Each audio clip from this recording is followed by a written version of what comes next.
Okay, so now I'm gonna show you this how to use the transformer.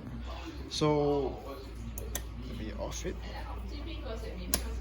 Okay, so when you on it, you can see like the current voltage that the power is supplying now. I mean like the power source.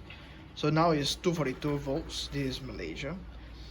So before you use this on your either like Japanese like 100 volt product or 110 volt product, this one is actually the Japan one. So I mean, how to say, it's for Japanese appliances. So when you turn on, then it become like it's supposed to be 100 lah, but because this one is like 230 to 100, so at the 240 volt it become 110.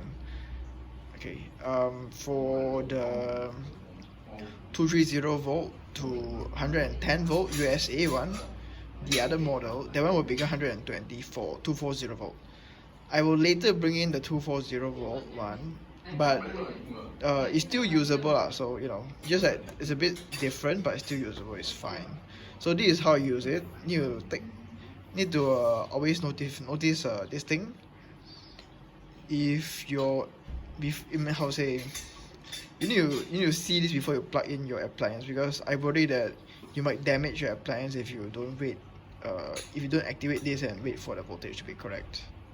So yeah, there you go. Hope this helps.